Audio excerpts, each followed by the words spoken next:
Hello students. आज हम लोग बात करेंगे टेंथ क्लास के बहुत ही ज़्यादा इम्पॉर्टेंट चैप्टर क्वाड्रेटिक इक्वेशन की। क्वाड्रेटिक इक्वेशन चैप्टर के क्वेश्चन सॉल्व करने से पहले ज़रा इसके बेसिक्स जान लेते हैं थोड़े से।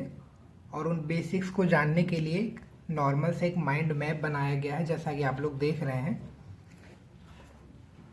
सबसे पहली चीज़, अगर इसके जनरल इक्वेशन की बात करेंगे तो राइट साइड में आप देख रहे होंगे जनरल इक्वेशन लिखा हुआ है।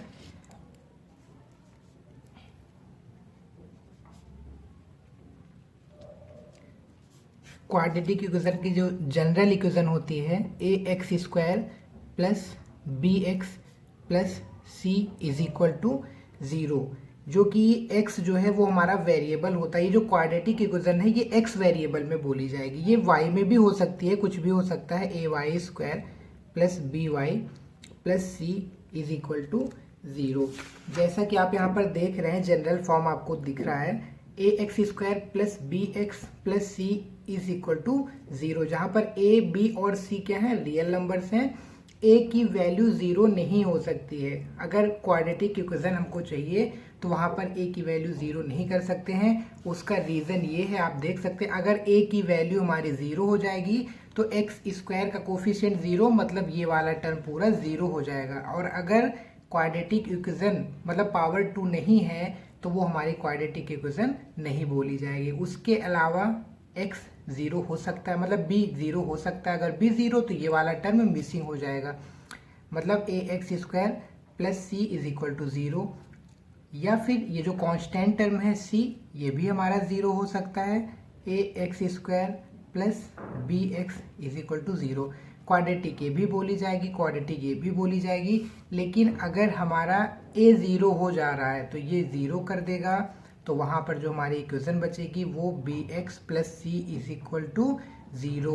ये क्वाड्रेटिक नहीं बोली जाएगी। क्वाड्रेटिक के लिए यहाँ पर देखो मीनिंग दी गई है, equation of degree two in one variable. इसका मतलब यही है कि जो इक्वेशन होगी उसकी डिग्री टू। अच्छा, डिग्री क्या होती है? कोई भी इक्वेशन उसमें वेरिएबल की जो हाईएस्ट पावर होती है उसको डिग्री बोलते हैं। जैसे यहाँ पर ये अभी इस वाले इक्वेशन की बात करते हैं, A X square plus B x plus C is equal to zero. यहाँ पर एक्स की पावर वन है, एक्स की पावर टू, हाईएस्ट पावर क्या है? टू है ना, तो यानी कि इसकी जो डिग्री होगी वो टू हो जाएगी। क्वाड्रेटिक इक्वेशन की डिग्री की अगर हम बात करेंगे तो उसकी डिग्री टू होती है। ठीक है। सेकेंड चीज, इन वन वेरिएबल। वेरिएबल जैसा कि हमने बताया, ये वाली जो हमारी इक्वेशन थी ये वेरिएबल एक्स में थी और ये वाली इक्वेशन वाई वेरिएबल में थी। तो मतलब ऐसा बिल्कुल नहीं पॉसिबल है कि एक्स और वाई दोनों दिख जाए, मतलब कि A X square plus B Y plus C is equal to zero. अगर सोचो ये क्वाड्रेटिक बोली जाएगी तो ये नहीं पॉसिबल है, ये नहीं हो पाएगी। वन वेरिएबल में होनी चाहिए और वो होनी चाहिए, मतलब कि टू डिग्री की होनी चाहिए। बात समझ में आ रही है? या तो y की हो जाए या फिर x की हो जाए, कुछ भी पॉसिबल है। लेकिन एक ही वेरिएबल या तो x में हो या तो y में हो या तो z में हो, कुछ भी हो सकता है। उसके अलावा जैसे हम बात करेंगे, जनरल फॉर्म हो गया, इसका मतलब समझ में आ गया आपको। थर्ड चीज पे आते हैं। थर्ड चीज क्या होता है हमारा? एक डिस्क्रिमिनेंट टर्म होता है। जैसे मान लेते हैं ये जो हमारी इक्वेशन दी हुई है, एक्स स्क्वायर का कोफिशिएंट ए है, वाई का कोफिशिएंट बी है और यहाँ पर कांस्टेंट टर्म हमारा क्या है? सी है। ठीक है। तो ये जो वाई स्क्वायर का कोफिशिएंट होता है इसको बी स्क्वायर, मतलब इसका स्क्वायर कर लेते हैं और माइनस फोर ए इंटू सी, ये जो वैल्यू होती है इसको कैपिटल डी से इंडिकेट करते हैं, इसको डिस्क्रिमिनेंट बोलते हैं। बात समझ में आ रही ना? ये हमारा डिस्क्रिमिनेंट होता है। नेचर ऑफ रूट्स की अगर बात करते हैं तो वो डिस्क्रिमिनेंट पर ही डिपेंड करता है। ये जब हम डी निकालेंगे, डी की value B square minus four A C से निकालते हैं तो डी की वैल्यू या तो ज़ीरो से बड़ी होगी या फिर ज़ीरो के बराबर होगी या फिर ज़ीरो से छोटी होगी। तीन ही कंडीशंस पॉसिबल होती हैं यहाँ पर, ज़ीरो से बड़ी, ज़ीरो से छोटी और मतलब और ज़ीरो के बराबर। ठीक है। तो मतलब कि अगर नेचर ऑफ रूट्स की हम बात करेंगे तो वो हमारा किस पे डिपेंड करता है? डिस्क्रिमिनेंट पर। ठीक है। ठीक है, सॉल्व करते हैं। डी की value B square minus four A C से निकालते हैं। सपोज करते हैं डी की वैल्यू ज़ीरो से बड़ी, ज़ीरो से बड़ी मतलब 1 2 3 4 5 समथिंग कुछ भी हो सकती है। ऐसी कंडीशन में अच्छा, क्वाड्रेटिक यहाँ पर बताया गया डिग्री जैसे टू है, अगर जितनी डिग्री होती है किसी भी इक्वेशन की उतने ही रूट्स आते हैं, उतनी ही वैल्यूज आती हैं, उतने सॉल्यूशंस होते हैं। ठीक है, तो यहाँ पर डी 0 अगर आ गया, मतलब 0 से बड़ा आ जाता है, तो जो दोनों रूट्स होते हैं टू डिस्टिंक्ट रियल रूट तो होते हैं, लेकिन वो दोनों डिस्टिंक्ट होते हैं, मतलब अलग अलग होते हैं। सेकेंड चीज, डिस्क्रिमिनेंट की वैल्यू जब 0 आती है तो जो दोनों रूट्स होते हैं वो कैसे होते हैं, टू इक्वल रियल रूट्स। दोनों रूट्स हमारे कैसे होते हैं, रियल तो होते ही हैं और इक्वल भी होते हैं। थर्ड कंडीशन हमारी डी इज लेस देन 0।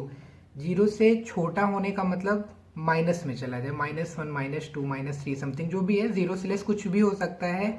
ऐसी कंडीशन में no real root will exist. ठीक है, बस यहाँ पे हमको यही बताना है, रियल रूट एग्जिस्ट नहीं करेगा, मतलब जो हमारे रूट्स होंगे वो इमेजिनरी रूट्स होंगे। इमेजिनरी रूट्स निकालना भी आएगा, लेकिन वो आगे नेक्स्ट क्लास में आएगा, 11th क्लास में आप लोग पढ़ोगे। यहाँ पर बस यही, अगर रियल रूट एग्जिस्ट करता है तो हमको फाइंड करना होगा, अगर रियल रूट नहीं एग्जिस्ट करता है तो बस सिंपली लिख देना है no real root will exist, imaginary roots exist करेंगे। ठीक है, अब बात करते हैं, जैसे कि अभी हमने बताया रूट्स, अगर मान लेते हैं रियल रूट एग्जिस्ट कर रहा है तो हमको रूट्स निकालने भी होते हैं।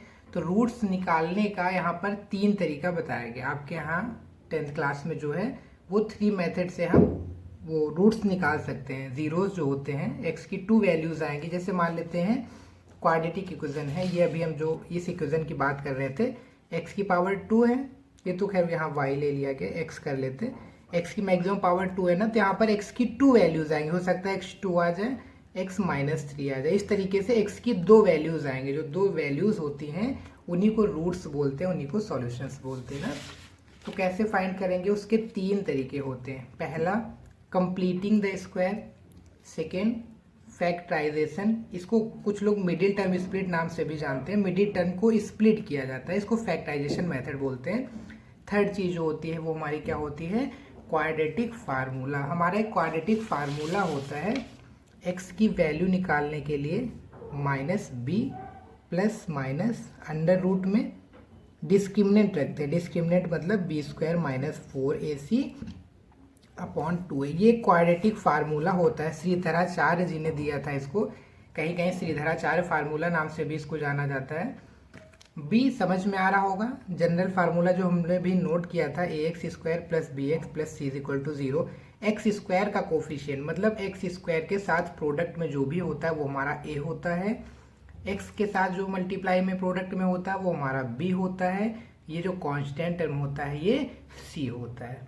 ठीक है, बात समझ में आ रही है। तो अगर रूट्स फाइंड करने की आती है बात, तो हम 3 मेथड से फाइंड कर सकते हैं, completing square, factorisation and by quadratic formula. तो ये रहे हमारे क्वाड्रेटिक इक्वेशन के कुछ बेसिक्स, इसको आप अच्छे से समझ लेना, एक बार मतलब वीडियो को फिर से देख लेना। डिस्क्रिमिनेंट डिपेंड करेगा रूट कैसा है, नेचर ऑफ रूट्स बताएगा। सॉल्यूशंस फाइंड करने के लिए क्वाड्रेटिक इक्वेशन के मेथड दे रखे हैं, तो ये माइंड मैप को अपने दिमाग में एक बार फीड कर लेना है बस। बाकी जो इसके क्वेश्चंस हैं, अभी क्वेश्चन सॉल्व करेंगे, जैसे ये अभी शायद नहीं समझ में आ रहा होगा, ये completing square, by factorisation, by quadratic equation. तो नेक्स्ट वीडियो में जब हम लोग क्वेश्चन सॉल्व करेंगे तो ये सारी चीज़ें, सारे टर्म्स आपको क्लियर हो जाएंगे। एक क्वेश्चन इससे सॉल्व करवा देंगे, इस क्वेश्चन फैक्टराइजेशन से, देन बाय क्वाड्रेटिक फार्मूला। उसके बाद हम लोग आएंगे एक्सरसाइज पे, पूरा कंप्लीट क्वाड्रेटिक इक्वेशन का एक एक क्वेश्चन, पूरा चैप्टर, पूरी बुक जो है कंप्लीट करवा दी जाएगी। यहाँ पर आपको सारा सिलेबस मिलेगा आने वाले समय में, पूरा कंप्लीट सारे चैप्टर्स, एक एक चैप्टर करके सारे चैप्टर्स का वीडियो मिल जाएगा आपको। तो एक ही प्लेटफॉर्म से पूरी बुक आप तैयार कर सकते हैं, पूरा सिलेबस तैयार कर सकते हैं। थैंक यू, मिलते हैं नेक्स्ट वीडियो में।